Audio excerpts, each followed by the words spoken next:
Hello guys, hello दोस्तों। आज मैं आपके पास लेके आया हूँ एक छोटी सी लघु कथा, जिसमें आप देखेंगे अक्सर हम लोग कहते हैं कि कहाँ राजा भोज और कहाँ गंगू तेली। तो ये चीज़ अक्सर बोलने में भी आती है, बट मेरे को नहीं लगता कि किसी को इस चीज़ का असली मतलब पता होगा कि हम ये बात हम कब यूज़ करते हैं। तो इसमें अक्सर हम किसी बड़े और छोटे के बीच में तुलना की बात करते हैं, कंपैरिजन की बात करते हैं। जब हम किसी छोटे बंदे को या किसी बड़े बंदे को आपस में मिलते देखते हैं तो अक्सर हमारे दिमाग में ये चीज़ आती है कि कहाँ राजा भोज और कहाँ गंगू तेली। तो एक्चुअल में इसके पीछे राज क्या है, ऐसा हम क्यों यूज़ करते हैं? वो इसलिए करते हैं कि राजा भोज थे विद्वान और शिक्षा वाली बातों के लिए प्रसिद्ध माने जाते थे। तो एक बार ऐसे ही होता है कि राज दरबार लगा हुआ था, तो उन्होंने बोला कि मेरे पास इतने बड़े बड़े विद्वान लोग हैं, तो क्यों ना भी आज मैं इनको देखूं कि इनकी बुद्धि कितनी है। तो राजा भोज ने सबको बोला, सबसे विद्वान कौन है वो आगे आए, मैं उससे कुछ पूछना चाहता हूँ। तो महल के जितने विद्वान थे सारे के सारे बोले कि महाराज, हमारे गांव के बीच में एक गंगू नाम का आदमी है, वो जो है वो हाजिर जवाब है,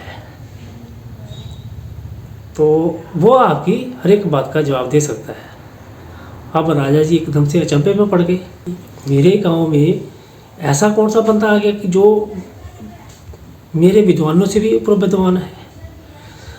उन्होंने ऐलान किया कि चलो ठीक है, उसको गंगूराम को बुलाओ। अब गंगूराम को बुलाया गया वहाँ में कि गंगूराम, मुझे पता चला है कि तुम ऐसे ऐसे बहुत हाजिर जवाब हो, तो मुझे मेरी बात का जवाब दो। अब जब इतनी बात होगी है तो गंगूराम जी ने बोला, महाराज ऐसा तो मैंने सोचा नहीं है, समझा नहीं है, बट चलो ठीक है, मैं कोशिश करूँगा कि जो आपकी बात हो मैं उसका सही जवाब दे सकूँ। तो राजा जी बोलते कि आप मेरे को बताओ सबसे भारी क्या है। अब जो उनके दरबार में दूसरे विद्वान बैठे हुए थे उन्होंने सोचा कि ये बोलेगा कि पहाड़ भारी होता है, कोई लोहे की चट्टान भारी होती है, कोई कुछ दिमाग में ले, कोई कुछ दिमाग में ले। लेकिन गंगूराम ने जवाब दिया कि महाराज सबसे भारी ऋण होता है, जिसके ऊपर चढ़ जाए वो झुका ही रहता है। राजा जी बड़े हैरान हुए कि बात तो इसकी ठीक है। तो राजा जी पूछते हैं तो चल ठीक है, फिर हल्की चीज़ क्या है। फिर गंगूराम बोलने लगा कि महाराज हल्की चीज़ है वचन, कि देने में तो बहुत आसान है, हमारे सामने को बात कर रहा होता कि हम बोल देते कि ठीक है मैं वचन देता हूँ तुझे, यार ये कल को ऐसा हो जाएगा, ठीक है, या मैं ये कर दूँगा। बट ये वचन निभाना बहुत मुश्किल होता है, उसको बहुत भारी पड़ जाता है। राजा भोजी उसके दोनों जवाबों से एकदम से चकित और गंभीर हो गए। फिर उन्होंने बोला कि तीसरा क्वेश्चन पूछता हूँ कि सबसे कीमती चीज़ क्या है। गंगूराम झट से बोला, महाराज समय। राजा हो या रंक, एक बार के लिए समय निकल जाता है तो वो दोबारा वापस नहीं आता। अब राजा ने बोला कि तीनों बातों का जवाब तो बड़ा सही दिया है, बट अब बातों से तो बुद्धि नहीं देखी जा सकती, तो चलो इसको एक और चीज़ देते हैं। तो राजा भोज ने सोचा शब्दों से बुद्धि आंकी नहीं जा सकती। उन्होंने उसको एक सोने का सिक्का दिया और बोला कि इसके साथ 7 दिन में ऐसा व्यापार करो कि राज्य को लाभ हो। अब गंगूराम जी वो सोने का सिक्का लेके चल गए। गंगू ने उस सिक्के से कुछ तेल खरीदा और गांव के गरीबों में मुफ्त में बांटता चला गया, पर साथ में ये कहता गया जब तुम्हारे घर में खुशहाली आए तो किसी दूसरे जरूरतमंद की भी मदद करना।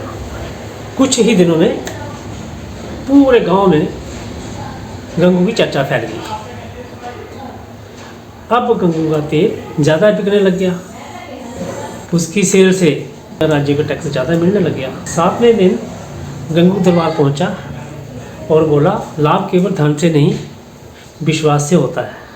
राजा भोज मुस्कुराए, उन्होंने कहा, आज समझ आया, बुद्धि वेशभूषा से नहीं विचारों से पहचानी जाती है, इसलिए कभी किसी को छोटा नहीं समझना चाहिए।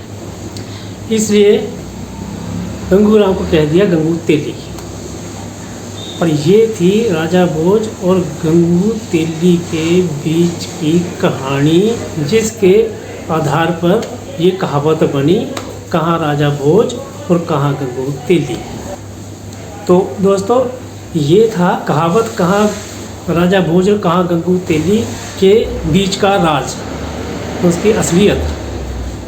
तो ये थी मेरी एक छोटी सी लघु कथा, ये छोटी सी कहानी। अगर आपको अच्छी लगी तो कमेंट्स करना, लाइक करना, और ऐसी कहानियाँ आप तक पहुँचती रहें, बेल का आइकन दबा के, और मेरे चैनल को सब्सक्राइब कर देना। धन्यवाद।